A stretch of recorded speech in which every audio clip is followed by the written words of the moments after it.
बोलो भारत माता की। कांग्रेस सरकार के ಬಂಧುಗಳೇ, ವೇದಿಕೆಯಿಂದ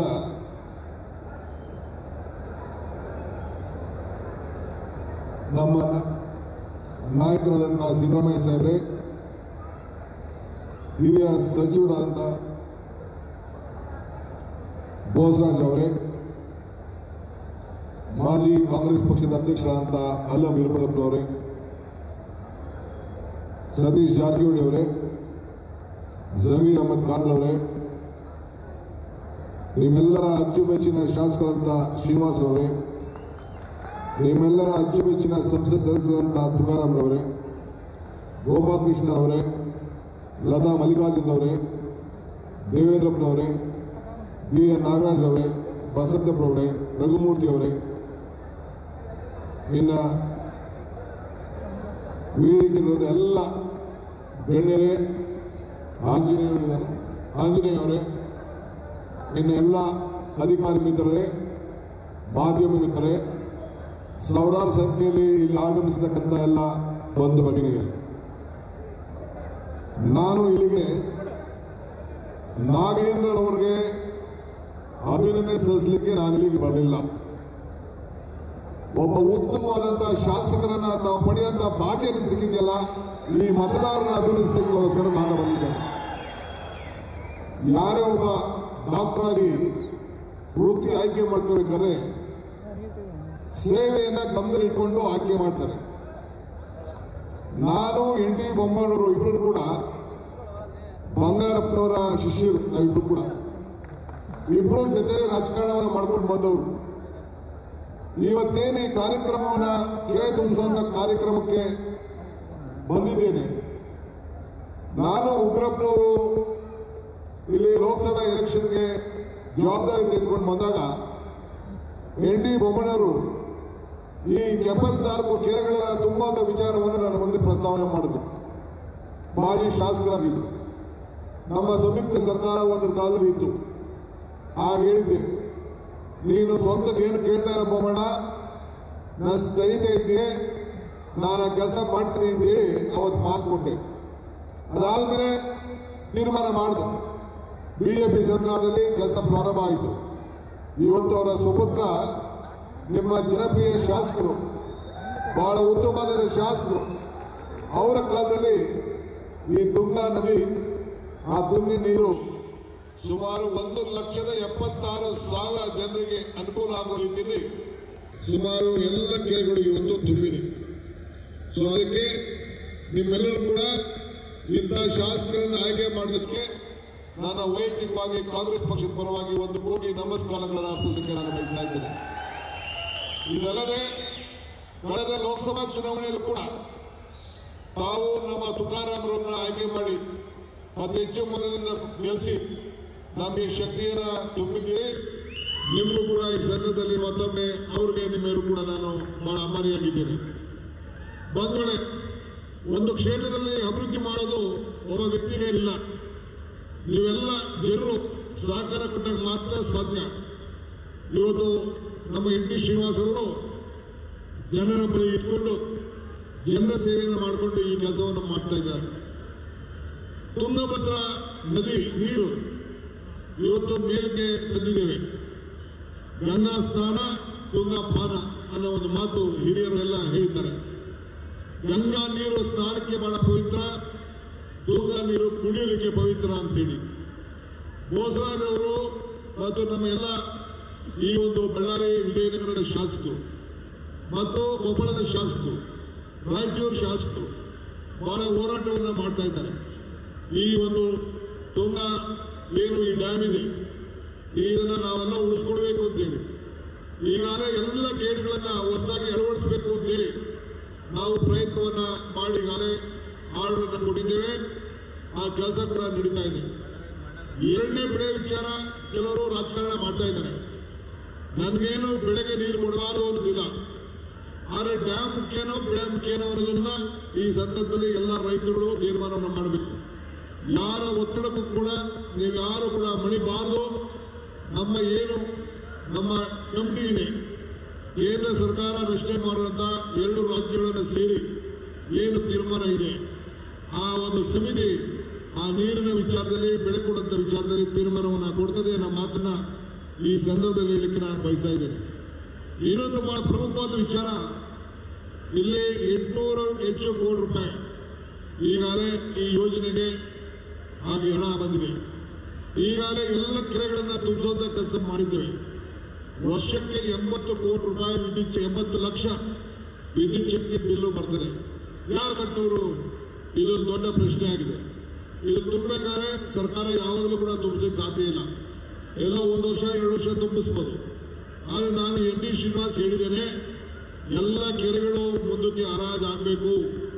ಮೀನುಗಾರಿಕೆಗೆ ಯಾವ ಸೊಸೈಟಿಗೆ ಅವ್ರಿಗೆ ಇವರಿಗೆ ಕುಡಿ ಅಂತ ಹೇಳಬಾರ್ದು. ಆ ಕೆರೆಗಳನ್ನ ಹರಾಜು ಹಾಕಿ ಮೀನು ಮರಿಗಳನ್ನ ಬಿಟ್ಟು ಹಣವನ್ನ ವಿದ್ಯುತ್ ಶಕ್ತಿಯ ಬಿಲ್ಲನ್ನು ಕೊಟ್ಟು ಎಲ್ಲ ರೈತರಿಗೆ ಅನುಕೂಲ ಆಗುವಂತ ಕೆಲಸ ಮಾಡಬೇಕು ಅನ್ನೋದನ್ನ ಶ್ರೀನಿವಾಸ್ ಅವರಿಗೆ ಕಿವಿ ಮಾತ್ರ ಹೇಳ್ತಾ ಇದ್ದೀನಿ. ನಿಮಗೂ ಕೂಡ ನಾನು ಇದನ್ನ ಗಮನವನ್ನ ತರ್ತಾ ಇದ್ದೇನೆ. ಇವತ್ತು ಇನ್ನೊಂದು ವಿಚಾರ ನನಗೆ ಬಹಳ ಸಂತೋಷ. ಈ ಬಳ್ಳಾರಿ ಮತ್ತು ಈ ಒಂದು ನಮ್ಮ ಈ ಜಿಲ್ಲೆಯ ಎಲ್ಲ ಶಾಸಕರು, ನಮ್ಮ ಶ್ರೀನಿವಾಸ್ ಅವರು ಕೂಡ ಈಗಾಗಲೇ ನಮ್ಮ ಕಾಂಗ್ರೆಸ್ ಕಚೇರಿಗೆ ಉಚಿತವಾಗಿ ಸೈಟನ್ನ ಈಗಾಗಲೇ ಅವರು ಕೊಟ್ಟಿದ್ದಾರೆ. ಅವ್ರಿಗೆ ಈ ಸಂದರ್ಭದಲ್ಲಿ ನಾನು, ಯಾಕೆಂದ್ರೆ ಕಾಂಗ್ರೆಸ್ ಕಚೇರಿ ಅಂದ್ರೆ ನಮಗೆ ದೇವಸ್ಥಾನ ಇದ್ದಂಗೆ, ಹಾಗೆ ಅವರು ಉಚಿತವಾಗಿ ಕೊಟ್ಟಿದ್ದಾರೆ. ನಿಮ್ಮೆಲ್ಲರ ಪರವಾಗಿ ಅವರಿಗೆ ನಾನು ಅಭಿನಂದಿಸಲಿಕ್ಕೆ ನಾನು ಬಯಸ್ತಾ ಇದ್ದೇನೆ. ಇದಲ್ಲದೆ ನಮ್ಮ ಬಳ್ಳಾರಿ ನಾಗಿಂದ ಕೂಡ ಒಂದು ಸೈಟನ್ನು ಈಗಾಗಲೇ ಕೊಟ್ಟಿದ್ದಾರೆ. ನಮ್ಮ ಅರಪನಹಳ್ಳಿ ನಮ್ಮ ಲತಾರವರು ಶಾಸಕರು ಅವರು ಕೂಡ ಒಂದು ಸೈಟನ್ನು ಒದಗಿಸಿಕೊಂಡಿದ್ದಾರೆ. ಇದಲ್ಲದೆ ಅಳಗಿ ಅಲ್ಲೂ ಕೂಡ ಪರಮೇಶ್ವರ ನಾಯಕರು ಕೂಡ ಕೊಟ್ಟಿದ್ದಾರೆ. ಇದಲ್ಲದೆ ನಮ್ಮ ಸಿರಾಶೇಖರು ಕೂಡ ಕೊಟ್ಟಿದ್ದಾರೆ. ಮತ್ತು BM ನಾಗರಾಜ್ ಅವರು ಅವರ ಸ್ವಂತ ಜಾಗನ ಕೂಡ ಅವರು ಕೂಡ ಕೊಟ್ಟಿದ್ದಾರೆ. ಈ ಜಿಲ್ಲೆಯ ಎಲ್ಲ ಶಾಸಕರಿಗೆ ನಾನು ಗಾಂಧೀಜಿಯವರ 100 ವರ್ಷ ಈ ದೇಶದ ಕಾಂಗ್ರೆಸ್ ಪಕ್ಷದ ಅಧ್ಯಕ್ಷರಾಗಿ ಜವಾಬ್ದಾರಿ ತೆಗೆದುಕೊಂಡು 100 ವರ್ಷ ಆಯಿತು. ಗಾಂಧಿ ಭಾರತದ ನೆನಪಿನಲ್ಲಿ 100 ಕಾಂಗ್ರೆಸ್ ಕಚೇರಿಗಳನ್ನ, ಅಂದ್ರೆ ನಮ್ಮ 100 ದೇವಸ್ಥಾನಗಳನ್ನ ಕಟ್ಟಲಿಕ್ಕೆ ಈಗೇನು ತೀರ್ಮಾನವನ್ನು ನಾವು ಮಾಡಿದ್ದೇವೆ. ಅದಕ್ಕೆ ಈ ಜಿಲ್ಲೆಯ ಬಹುತೇಕ ಶಾಸಕರುಗಳು ಸಹಕಾರವನ್ನು ಕೊಟ್ಟಿದ್ದಾರೆ. ಕೆಲವರು ಕೊಟ್ಟಿಲ್ಲ, ಮಂದಿಗಳು ಕೆಲವರು ಕಟ್ಟಿಲ್ಲ, ಶಾಸಕರು ಕೊಟ್ಟಿಲ್ಲ. ಆ ವರದಿಯನ್ನು ನಾನು ಯಾರು ಡೆಲ್ಲಿಯವರು ಕೇಳಿದ್ದಾರೆ, ಯಾರು ಕೊಟ್ಟಿದ್ದಾರೆ ಯಾರು ಕೊಟ್ಟಿಲ್ಲ ಆ ವರದಿಯನ್ನು ನಾನು ಕಳ್ಕೊಡ್ತಾ ಇದ್ದೇನೆ. ಮುಂದಿನ ದಿನದಲ್ಲಿ ಎಲ್ಲ ಅಡಿಪಾಯಗಳನ್ನು ಹಾಕ್ತೇವೆ. ಎಲ್ಲ ಶಾಸಕರು ಆ ಕೆಲಸವನ್ನು ಮುಂದುವರಿಸಬೇಕು, ಕೆಲಸಗಳನ್ನು ಪ್ರಾರಂಭ ಮಾಡಬೇಕು ಅಂತ ಹೇಳಿ ತಮ್ಮೆಲ್ಲರಿಗೂ ಮನವಿ ಮಾಡ್ತೇನೆ. ನೀವೆಲ್ಲ ತನು ತನ ಮನ 100 ರೂಪಾಯಿ ಕೊಡಿ, 1000 ಕೊಡಿ, ಲಕ್ಷಾರು ಕೊಡಿ, ಕೋಟಿಯಾರು ಕೊಡಿ, ಎಷ್ಟಾರು ಕೊಟ್ಟು ನೀವೆಲ್ಲ ಸೇರಿ ಆ ಕಚೇರಿಯನ್ನ ಕೊಡಬೇಕು ಅಂತ ಹೇಳಿ ನಾನು ತಮ್ಮೆಲ್ಲರೂ ಕೂಡ ನಾನು ಈ ಸಂದರ್ಭದಲ್ಲಿ ನಾನು ಪ್ರಾರ್ಥನೆ ಮಾಡ್ತಾ ಇದ್ದೇನೆ.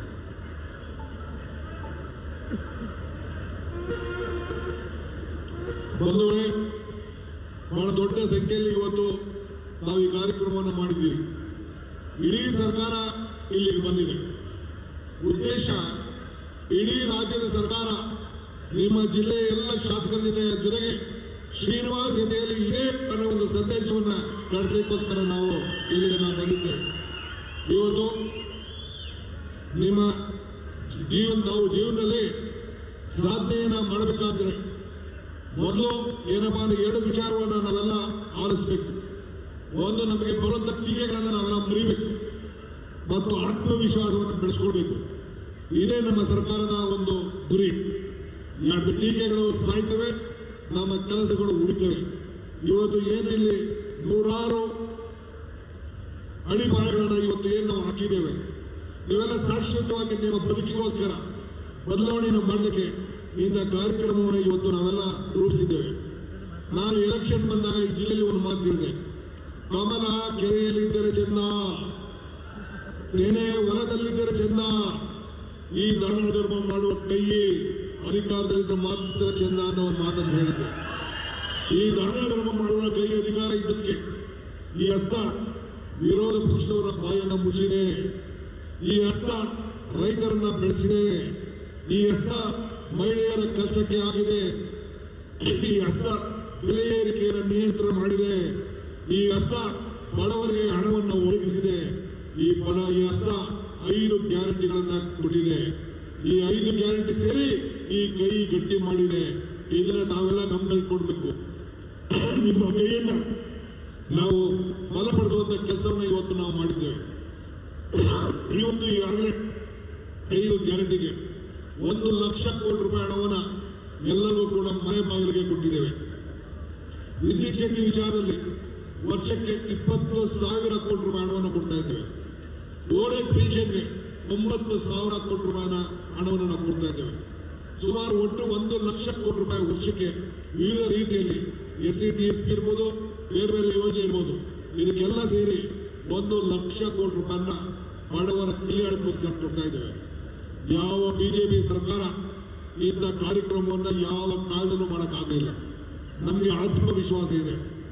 ಜಮೀರ್ ಅವರು ಈಗಾಗಲೇ ಹೇಳಿದ್ರು, ಈಗೇನು ಯಾವ ರೀತಿ ಮನೆಗಳ ವಿಚಾರದಲ್ಲಿ ಬಿಜೆಪಿ ಸರ್ಕಾರದಲ್ಲಿ ಏನಿತ್ತು, ಈಗೇನು ಪ್ರಯತ್ನವನ್ನು ನಾವು ಮಾಡ್ತಾ ಇದ್ದೇವೆ ಅಂತೇಳಿ ಒಂದು ಬಿಡುಗಾಸ ಹಣವನ್ನು ಕೇಂದ್ರ ಸರ್ಕಾರದವರು ಕೊಡಲಿಲ್ಲ. ಆದರೂ ಕೂಡ ನಾವು ನಮ್ಮ ಜವಾಬ್ದಾರಿಯನ್ನು ಇವತ್ತು ನಾವು ಮಾಡಿಕೊಂಡು ನಾವು ಬಂದಿದ್ದೇವೆ. ಎಲ್ಲ ಇಲಾಖೆಯಲ್ಲೂ ಕೂಡ PW ಇಲಾಖೆ ಇರ್ಬೋದು, ಕೈಗಾರಿಕೆ ಇಲಾಖೆ ಇರ್ಬೋದು, ಕಾರ್ಮಿಕ ಇಲಾಖೆ ಇರ್ಬೋದು, ಎಲ್ಲ ಇಲಾಖೆಯಲ್ಲೂ ಕೂಡ ಇವತ್ತು ಕೆಲಸವನ್ನು ಮಾಡ್ಕೊಂಡು ಬಂದಿದ್ದೇವೆ. ನಮ್ಮ ಬೋಸರಾಜ್ ಅವರು ಸಣ್ಣ ನೀರಾವರಿ ಇಲಾಖೆ, ಅಲ್ಲಿ ಒಂದು ದೊಡ್ಡ ಕ್ರಾಂತಿಯನ್ನು ಇವತ್ತು ನಾವು ಮಾಡಿದ್ದೇವೆ. ಬೆಂಗಳೂರು ಸುತ್ತಮುತ್ತಲಿರುವಂಥ ಎಲ್ಲ ಕೊಳಚೆ ನೀರನ್ನು ತೆಗೆದುಕೊಂಡು ಎಲ್ಲಿ ಕೋಲಾರ, ದೊಡ್ಡಬಳ್ಳಾಪುರ, ದೇವನಹಳ್ಳಿ ಎಲ್ಲ ಕಡೆ ಕೊಟ್ಟು ಸುಮಾರು ಸಾವಿರಾರು ಕೆರೆಗಳನ್ನು ತುಂಬಿಸುವಂಥದ್ದು, ಆ ನೀರಿನ ಅಂತರ್ಜಲವನ್ನು ಹೆಚ್ಚಿಸುವಂಥ ಕಾರ್ಯಕ್ರಮವನ್ನು ಇವತ್ತು ನಾವು ಮಾಡಿಕೊಂಡು ನಾವು ಬಂದಿದ್ದೇವೆ. ಏನು ನಮ್ಮ ಗೋಪಾಲ್ ಕೃಷ್ಣರವರು ಏನು ಹೇಳಿದರು, ಅವರ ಮಾತನ್ನು ಕೂಡ ನಾನು ಗಮನಿಸಿದ್ದೇನೆ. ಅವರ ವಿಚಾರಧಾರೆಗಳನ್ನು ಕೂಡ ಗಮನದಲ್ಲಿಟ್ಟುಕೊಂಡು ಮುಂದಿನ ದಿನದಲ್ಲಿ ನಾವು ಅನೇಕ ಕಾರ್ಯಕ್ರಮಗಳನ್ನು ನಾವು ರೂಪಿಸಿದ್ದೇವೆ. ಇವತ್ತು ನಮ್ಗೆ ಹೇಳೋದಿಷ್ಟೇ, ನಾನು ಬಹಳ ಸಂತೋಷ ಆಯಿತು. ಇಲ್ಲಿ ಬರಬೇಕಾದ್ರೆ ನಾನು ಮುಖ್ಯಮಂತ್ರಿಗಳು ರೇಷ್ಮೆ ಬೆಳೆ ವಿಚಾರವನ್ನು ಕೇಳಿದ್ರು. ಸುಮಾರು 4,000 ಹೆಚ್ಚು ರೈತರು ರೇಷ್ಮೆ ಬೆಳೀತಾ ಇದ್ರು. ನಾನು ರಾಮನಗರದ ಗೂಡೂರು ಮಾರ್ಕೆಟಲ್ಲಿ ವಿಚಾರಿಸಿದೆ, ನಮ್ಮ ಈ ತಾಲೂಕಿನಲ್ಲಿ ಬೆಳೀತಾ ಇರುವಂಥ ರೇಷ್ಮೆಗೆ ಅತಿ ಹೆಚ್ಚು ಬೆಲೆ ದೊರಕ್ತಾ ಇದೆ ಅನ್ನೋ ಒಂದು ವಿಚಾರ, ಬಹಳ ಸಂತೋಷದ ವಿಚಾರವನ್ನು ಹೇಳಲಿಕ್ಕೆ ನನಗೆ ಬಹಳ ಸಂತೋಷ ಆಗ್ತದೆ. ಸೊ ಹಾಗೆ ರೇಷ್ಮೆ ಬೆಳೆ ಬಹಳ ಚೆನ್ನಾಗಿದೆ. ಇವತ್ತು ಚೈನಾ ಇಂದ ಇಂಪೋರ್ಟ್ ಕಡಿಮೆ ಆದ್ಮೇಲೆ ಇವತ್ತು ಎಲ್ಲರೂ ಕೂಡ ಒಳ್ಳೆ ಬೆಳೆ ಆಗ್ತಾ ಇದೆ. ಇನ್ನು ಹೆಚ್ಚಿಗೆ ಬೆಳೆ ಮುಂದಿನ ದಿನದಲ್ಲಿ ನಾವು ಇಲ್ಲೇ ಒಂದು ಮಾರ್ಕೆಟ್ ಮಾಡುವಂಥ ಕೆಲಸ ಈ ಅಕ್ಕಪಕ್ಕ ಜಿಲ್ಲೆಯಲ್ಲಿ ಮಾಡುವಂಥ ಕೆಲಸವನ್ನು ನಾವು ಮಾಡ್ತೇವೆ. ಹೇಗೆಂದರೆ ರೈತರಿಗೆ ಸಂಬಳ ಇಲ್ಲ, ರೈತರಿಗೆ ಪ್ರಮೋಷನ್ ಇಲ್ಲ, ರೈತರಿಗೆ ಪೆನ್ಷನ್ ಇಲ್ಲ, ರೈತರಿಗೆ ಲಂಚ ಇಲ್ಲ, ಈ ರೈತರಿಗೆ ರಿಟೈರ್ಮೆಂಟ್ ಇಲ್ಲ. ಈ ರೈತರನ್ನ ಬದುಕಿಸ್ಬೇಕು. ನೀವೆಲ್ಲ ಬೆಳೆಸಿ ಮೇಲೆ ಇರುವಂಥ ಜನ, ಬಹಳ ಕಷ್ಟದಲ್ಲಿರುವಂಥ ಜನ ಈ ತಾಲೂಕಿನ ಮಾಜಿರುತ್ತೆ. ನಿಮ್ಮ ಜೀವನದ ಬದಲಾವಣೆಯನ್ನು ತರಬೇಕು ಅನ್ನೋದು ನಮ್ಮೆಲ್ಲರ ಚಿಂತನೆ. ಅದಕ್ಕೆ ನಿಮ್ಮ ಶಾಸಕರು, ನಿಮ್ಮ MP ಇಬ್ಬರು ಸೇರಿ ಹಗಲು ರಾತ್ರಿ ದುಡಿತಾ ಇದ್ದಾರೆ. ಅವ್ರಿಗೆ ನಿಮ್ಮ ಜಿಲ್ಲಾ ಮಂತ್ರಿಗಳು ಸಹಕಾರವನ್ನು ಇವತ್ತು ಕೊಡ್ತಾ ಇದ್ದಾರೆ. ನಮ್ಮ ಸರ್ಕಾರ ನಿಮ್ಮ ಎಲ್ಲ ಅಭಿವೃದ್ಧಿ ಕಾರ್ಯಕ್ರಮದ ಜೊತೆಯಲ್ಲಿ ನಾವಿದ್ದೇವೆ ನನ್ನ ಮಾತನ್ನು ಈ ಸಂದರ್ಭದಲ್ಲಿ ಹೇಳಲಿಕ್ಕೆ ನಾನು ಬಯಸ್ತಾ ಇದ್ದೇನೆ. ಇವತ್ತು ಈ ದೇಶದ ಇತಿಹಾಸದಲ್ಲಿ ಕರ್ನಾಟಕ ರಾಜ್ಯದಲ್ಲಿ ನಾವು ಕೊಟ್ಟಂತ ಗ್ಯಾರಂಟಿಯನ್ನು ವಿರೋಧ ಪಾರ್ಟಿಯವರು ಟೀಕೆ ಮಾಡ್ತಿದ್ರು, ಮೋದಿಯವರು ಟೀಕೆ ಮಾಡ್ತಾ ಇದ್ರು.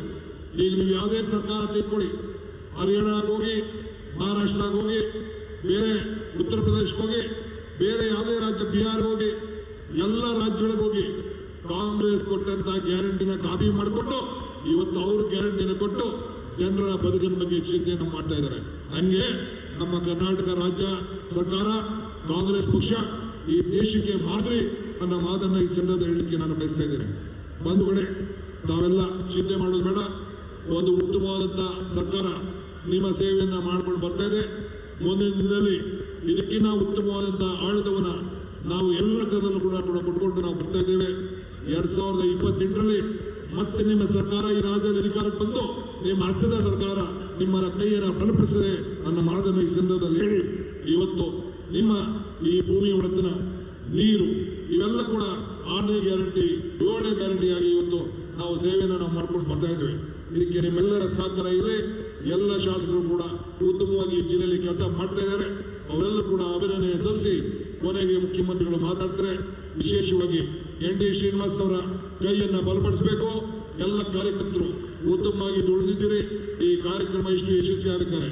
ಕಾರ್ಯಕರ್ತರು, ಮುಖಂಡರುಗಳು, ಅಧಿಕಾರಿಗಳು ಎಲ್ಲ ಸಹಾಯವನ್ನು ಮಾಡಿದ್ದೀರಿ. ಎಲ್ಲರಿಗೂ ಕೂಡ ಶುಭವನ್ನು ಹಾರೈಸಿ ನನ್ನ ಮಾತನ್ನು ಮುಗಿಸ್ತೇನೆ. ಜೈ ಹಿಂದ್, ಜೈ ಕರ್ನಾಟಕ.